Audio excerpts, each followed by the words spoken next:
So the purpose of Socially Connecting Shaftesbury was first of all to provide a hub for all things mental health and well-being, and different organisations to come under the same, in the same hub, and to provide something in the town hall, because it's a central location.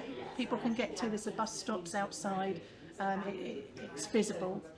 But is to get the evidence together that something is needed in rural areas. So you think there's not enough support in rural communities? Especially around here. Okay. Do you Seems think to be a big city to get all the support. Places like this get that. The feedback that we've had from the organisations that have come today has been really positive. They said they've had some really good conversations, one-on-one conversations that they wouldn't have had.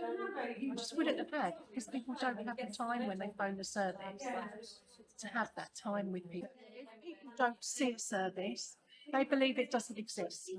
Therefore, that adds to a stigma, because people will think, well, if other people felt the way I feel with my mental health, then there would be a service. So I must be the only one, when actually they're not.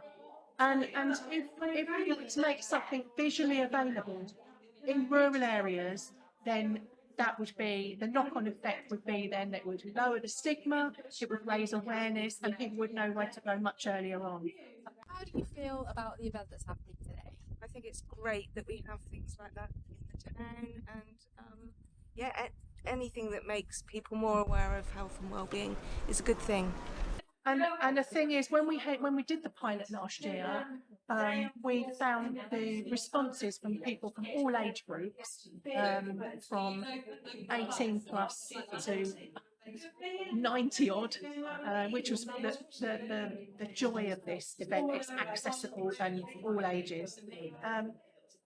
We did a survey that was run by Health Watch Dorset, and over 75% of people that responded to the survey either agreed or strongly agreed that there was an inequality. They felt there was an inequality in rural versus urban mental health and well-being support. So that's quite overwhelming, actually. And we've had the feedback saying that, you know, what you're doing here is just so important, because we estimated we helped over 100 people get support that they needed. If we hadn't have been here, what would they have done? I had a rather unpleasant time, unfortunately, when we had the lockdown with my NHS GP, because they wouldn't see me when I was really very ill. And we had somebody come today, walked through the door and said, oh, mental health, that's not for me, okay? Which just proves the point about the stigma. So they were waiting for a bus. So I said, why don't you come in and have a cup of tea? And by the time they left, they'd taken leaflets with them for different organisations, yeah? So actually stood up and said, do you know what? It is for me. It starts with a cup of tea and a conversation. And that's really it.